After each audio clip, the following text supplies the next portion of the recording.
নিকটাত্মীয় খালাতো ভাইয়ের মেয়েকে বিবাহ করা যাবে কিনা?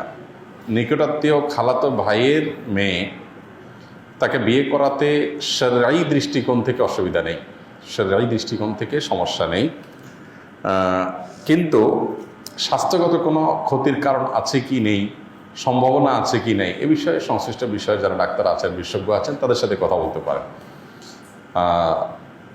এর বাইরে শরঈ মাসআলার কথা যদি আপনি বলেন, তো আমরা বলবো যে খালাতো ভাইয়ের মেয়েকে আপনি বিয়ে করতে পারেন এবং চাচাতো ভাইয়ের মেয়েকেও বিয়ে করতে পারেন, কারণ সে আপনার মাহরাম না, সে আপনার সরাসরি একেবারে যে নিষিদ্ধ তালিকা আছে যাদের সাথে বিবাহ বন্ধনে আবদ্ধ হারাম এবং দেখা দেওয়া জায়েজ, সেই তালিকার মানুষ না, যার কারণে এটা জায়েজ আছে। ডিপ্রেশন, দুশ্চিন্তা থেকে মুক্তির উপায় কি? ডিপ্রেশন এবং দুশ্চিন্তা এখন ঘরে ঘরে, যত বেশি সম্পদ, যত বেশি মানুষের দিনকাল ভালো, তত বেশি মানুষের মধ্যে দুশ্চিন্তা, ডিপ্রেশন বেশি। তো এই দুশ্চিন্তা এবং ডিপ্রেশন, এটা থেকে মুক্তি লাভের জন্য আমাদের যে কাজগুলো করতে হবে তার ভিতরে 1 নম্বর হলো 5 ওয়াক্ত নামাজ যথাযথভাবে সুন্দরভাবে আদায় করতে হবে, খুব লম্বা সময় নিয়ে, ধীরে ধীরে। দ্বিতীয়ত, আপনি বেশি বেশি করে কোরআনে কারিমের অর্থ সহকারে তিলাওয়াত করবেন, এটি দুশ্চিন্তা থেকে মুক্তি লাভের জন্য অন্যতম কারণ। বিশেষ করে সূরা ইউসুফ সম্পর্কে অনেক উলামারা বলেছেন, এটা অর্থ সহকারে বুঝে পড়লে, মহব্বতের সাথে পড়লে, তাজবিদের সাথে সুন্দরভাবে পড়লে ইনশাআল্লাহ দুশ্চিন্তা থেকে মানুষ বাঁচতে পারে।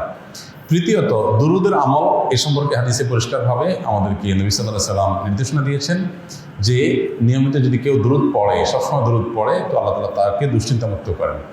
আরেকটা হলো ইস্তেগফার। ইস্তেগফার যদি কেউ নিয়মিত পড়েন, তাকেও আল্লাহ তাআলা দুশ্চিন্তা থেকে হেফাজত রাখেন। আর এছাড়া দুশ্চিন্তা থেকে মুক্তি লাভের জন্য একটা বিশেষ দোয়া আছে, নবী সাল্লাল্লাহু আলাইহি ওয়াসাল্লাম পড়তেন, আল্লাহুম্মা ইন্নী আউযু বিকা মিনাল হাম্মি ওয়াল হাযান ওয়া আউযু বিকা মিনাল আজজি ওয়াল কাসল ওয়া আউযু বিকা মিনাল বুখলি ওয়াল জুবন ওয়া আউযু বিকা মিন গালাবাতিদ দাইনি ওয়া কাহরির রিজাল। এই দোয়ার প্রথম অংশ যেটা, আল্লাহুম্মা ইন্নী আউযু বিকা মিনাল হাম্মি ওয়াল হাযান, আল্লাহ আপনার কাছ থেকে দুশ্চিন্তা, পেরেশানি, ডিপ্রেশন থেকে আমি পানা চাই, এটা বিশেষ করে পাঠ করবেন। আর এমনিতে নবী সাল্লাল্লাহু আলাইহি ওয়াসাল্লাম নিয়ম ছিল, কানা ইযা হাযাবাহু আমরুন ফাযা ইলাস সালাহ, কোনো বিষয়ে যখন তিনি পেরেশানিতে পড়তেন, নামাজে চলে যেতেন, 2 রাকাত নামাজ পড়তেন। আর এর বাইরে বিশেষ করে ভোর রাতে তাহাজ্জুদের সময় উঠে নিরিবিলি আল্লাহর সাথে একটু মন খুলে কথা বলেন, ইনশাআল্লাহ আল্লাহ তাআলা আপনার মানসিক অশান্তি দূর করবেন। আমি এক জাহেল ফ্যামিলির আলেম।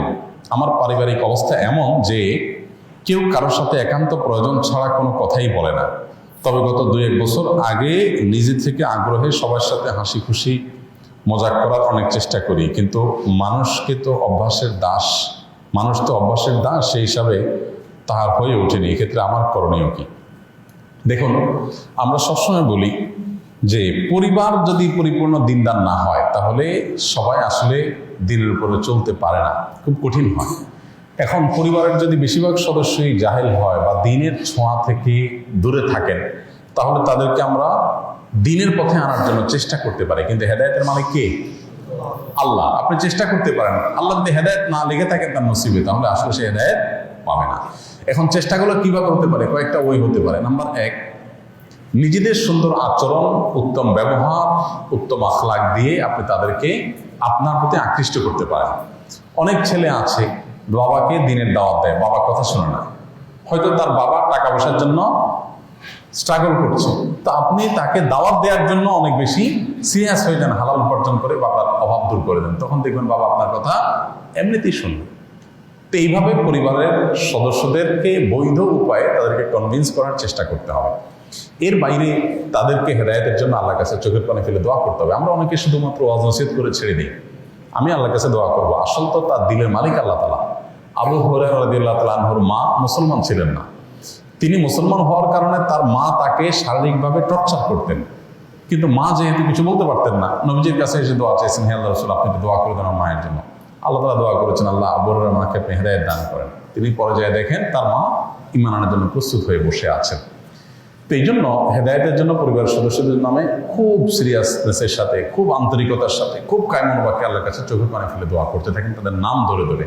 আর এদিকে নিজের চেষ্টা অব্যাহত রাখেন। এরপরে যদি হেদায়েত তারা না পায়, আল্লাহর পরে ন্যস্ত করে দেন, আপনার কোনো দায়িত্ব থাকলো না।